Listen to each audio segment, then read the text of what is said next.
आज हम बनाएंगे कस्टर्ड की एक न्यू यूनिक और बेहद मज़ेदार रेसिपी। ठंडा ठंडा फ्लोटिंग कस्टर्ड दावत में मेहमानों के लिए बनाएं या घर वालों के लिए बनाएं, बहुत ही कम टाइम में झटपट तैयार होने वाली एक बेहद मज़ेदार और बहुत ही आसान सी रेसिपी है। बनाएंगे तो यकीनन आपके साथ साथ बच्चे और बड़े सभी इसके फ़ैन हो जाएंगे। अस्सलाम वालेकुम, मैं हूँ Sadia Uzair. Welcome back to Sadia Uzair's kitchen. Video को लाइक शेयर और मेरे यूट्यूब चैनल को सब्सक्राइब भी ज़रूर कर लीजिएगा। बिस्मिल्लाहिर्रहमानिर्रहीम। तो सबसे पहले स्टेप में यहाँ पर हम कस्टर्ड के लिए दूध को बॉयल होने के लिए रखेंगे। यहाँ पर मैंने एक बड़े साइज़ के पैन को चूल्हे पर रख दिया है। इसमें शामिल करेंगे 1 लीटर फुल फैट मिल्क। एक बार मिक्स करेंगे और हल्की आंच पर इसको बॉयल होने के लिए रख देंगे।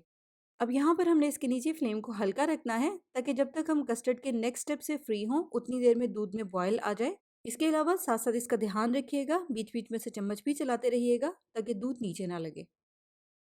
तो इस कस्टर्ड के नेक्स्ट स्टेप के लिए यहाँ पर हम लेंगे 3 अंडे और इस तरह से 2 अलग अलग बाउल लेंगे। अब हमने इन तीनों अंडों की जर्दियाँ और सफ़ेदियाँ अलग अलग करनी है। छोटे साइज़ के बाउल में शामिल करेंगे जर्दियाँ और बड़े साइज़ के बाउल में शामिल करेंगे अंडों की सफ़ेदियाँ। तो यहाँ पर मैंने तीनों अंडों की जर्दियाँ और सफ़ेदियाँ अलग अलग कर ली हैं।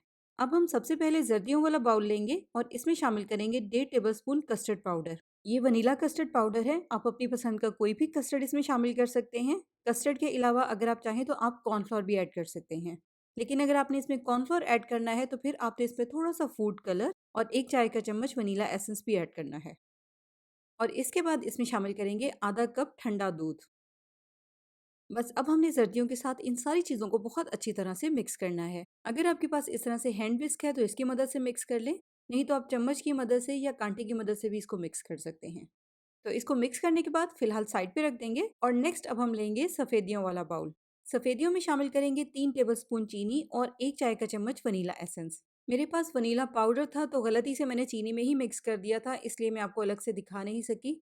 तो चीनी के साथ ही 1 चाय का चम्मच वनीला एसेंस आपने इसमें लाजमी शामिल करना है, क्योंकि अंडों का एक मखसूस टेस्ट या इसकी एक ख़ास स्मेल होती है जो कि कुछ लोगों को बिल्कुल भी पसंद नहीं होती। इसलिए 1 चाय का चम्मच वनीला एसेंस भी आपने इसमें लाजमी ऐड करना है। तो सफ़ेदियों में चीनी और वनीला एसेंस ऐड करके एक इलेक्ट्रिक बीटर की मदद से आपने इसको स्टिफ पीक्स तक बीट करना है। स्टिफ पीक्स तक बीट करना क्या होता है वो मैं आपको आगे चल के दिखाऊंगी। इलेक्ट्रिक बीटर नहीं है तो हैंड विस्क की मदद से भी आप इसको बीट कर सकते हैं, लेकिन फिर उसमें आपका टाइम और मेहनत बहुत ज़्यादा लगेगी। देखें, स्टिफ पीक्स तक ये बीट हो चुकी हैं और इसकी ये निशानी है कि अगर हम इस तरह से बाउल को उल्टा भी करें तो सफ़ेदियाँ अपनी जगह से ज़रा सी भी नहीं हिलती, एक जगह पर कायम रहती हैं। इसके बाद अब हम इस तरह से स्प्रिंकल करते हुए इसके ऊपर शामिल करेंगे 1.5 चाय का चम्मच कॉर्नफ्लोर और बीटर की स्लो स्पीड से इन सफ़ेदियों में इस कॉर्नफ्लोर को भी हम बहुत अच्छी तरह से मिक्स कर लेंगे। बस आपने इसको ओवर बीट नहीं करना, अच्छी तरह से मिक्स ही करना है। तो कॉर्नफ्लोर सफ़ेदियों में अच्छी तरह से मिक्स हो गया है। अब यहाँ पर मैं आपको इसका एक फ़ाइनल एक्सपेरिमेंट भी दिखा देती हूँ। देखिए, इस तरह से अगर हम बाउल को उल्टा करेंगे तो सफ़ेदियाँ अपनी जगह से हिलेंगी भी नहीं। तो ये है इस रेसिपी के लिए बिल्कुल परफेक्ट बीट की हुई सफ़ेदियाँ। तो दूसरी तरफ यहाँ पर दूध में भी अच्छी तरह से बॉयल आ गया है। बस अब हमने इसके नीचे फ्लेम को बिल्कुल हल्का रखना है, या इतना रखना है कि दूध में ना तो बॉयल आए और ना ही ये पके, बस तेज़ गर्म रहे। अब नेक्स्ट ये सफ़ेदियों वाला मिक्सचर इस तरह से एक चम्मच की मदद से थोड़ा थोड़ा लेते जाएंगे और दूसरे चम्मच की मदद से इसको इस तरह से दूध में शामिल करते जाएंगे। अब पकने के बाद ये सफ़ेदियाँ थोड़ी सी फूलेंगी भी, तो इसलिए एक तो आपने इस दूध वाले पैन को बहुत ज़्यादा ओवरलोड नहीं करना।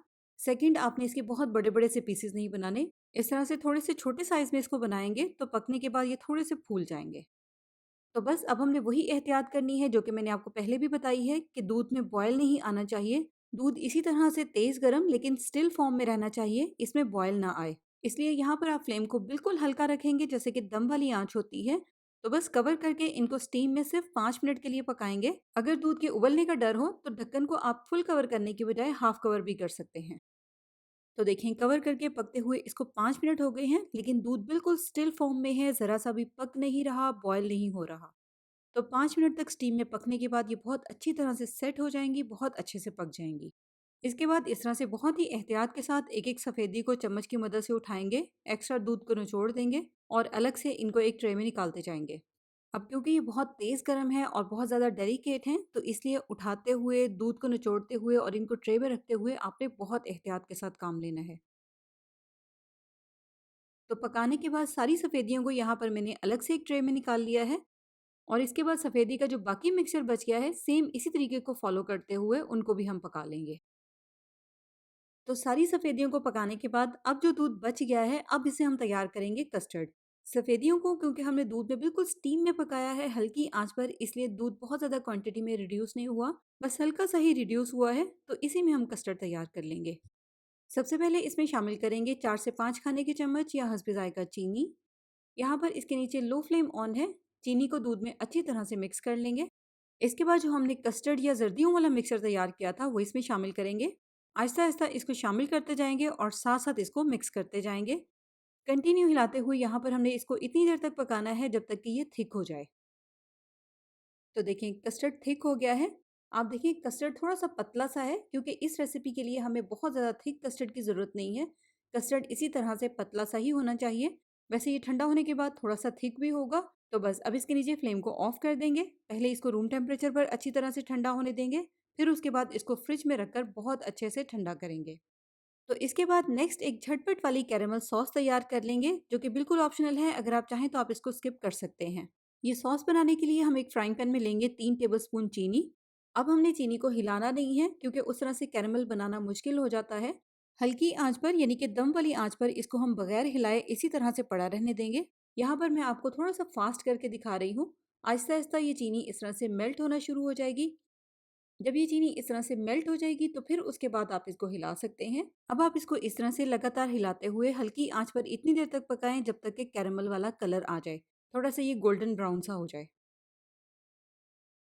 तो देखें ये है कैरेमल का बिल्कुल परफेक्ट कलर। यहाँ पर हमने इसको जलने से भी बचाना है। बस अब इसमें हम शामिल करेंगे 3 से 4 टेबलस्पून पानी और इस तरह से अच्छी तरह से कैरेमल में इसको मिक्स कर लेंगे। बस जैसे ही पानी कैरेमल में मिक्स हो जाएगा तो फिर इसके नीचे हम फ्लेम को फ़ौरन से ऑफ कर देंगे, वरना फिर हमारा कैरेमल थिक हो जाएगा। तो देखें ये थिकनेस है कैरेमल सॉस की। बस ये ध्यान रखिएगा कि ठंडी होने के बाद ये थिक भी होगी। तो बस अब इसको हम रूम टेम्परेचर पर ठंडा होने देंगे। अब जब कस्टर्ड और एग वाइट्स अच्छी तरह से रूम टेम्परेचर पर ठंडे हो जाएं तो फिर उसके बाद आप इनको कंबाइन कर लें। पहले सफ़ेदियों को इस तरह से किसी भी बड़े साइज़ के सर्विंग बाउल में निकाल लें जिसमें सफ़ेदियां आसानी के साथ पूरी आ जाएं। फिर उसके बाद इस तरह से इसके ऊपर कस्टर्ड डालें। कस्टर्ड और सफ़ेदियों को इस तरह से एक बाउल में डालकर आप इसको ऊपर से अच्छी तरह से कवर करके इतनी देर तक फ्रिज में रखें जब तक कि ये कस्टर्ड बहुत अच्छी तरह से ठंडा हो जाए, चिल हो जाए। फिर उसके बाद सर्व करने से पहले इसको ऊपर से गार्निश करें। आप अपनी मर्जी के कोई भी बारीक कटे हुए नट्स या ड्राई फ्रूट्स के साथ इसको ऊपर से गार्निश कर सकते हैं। मैंने यहाँ पर इसके ऊपर थोड़े से बारीक कटे हुए पिस्ते और ड्राई रोज पेटल्स इसके ऊपर डाले हैं। इसके बाद जो हमने कैरेमल सॉस तैयार की थी उससे इसको ऊपर से गार्निश कर देंगे। तो लीजिए मज़ेदार सा ठंडा ठंडा फ्लोटिंग कस्टर्ड यहाँ पर रेडी टू सर्व है। बहुत मज़े का बनता है, ट्रस्ट मी। बनाएंगे तो बच्चे और बड़े सभी इसको बहुत इंजॉय करेंगे। तो अब इसी तरह की बहुत सारी रेसिपीज़ देखने के लिए आप मेरे यूट्यूब चैनल का लाज़मी विज़िट करें। नई रेसिपीज़ के लिए चैनल को सब्सक्राइब करके नोटिफिकेशंस भी ज़रूर ऑन कर लें। रेसिपी कैसी लगी कमेंट्स में ज़रूर बताइएगा। जाते जाते लाइक शेयर सब्सक्राइब और कमेंट करना बिल्कुल मत भूलिएगा। अपना बहुत सा ख्याल रखिएगा, दुआओं में याद रखिएगा। Thank you for watching. अल्लाह हाफिज़।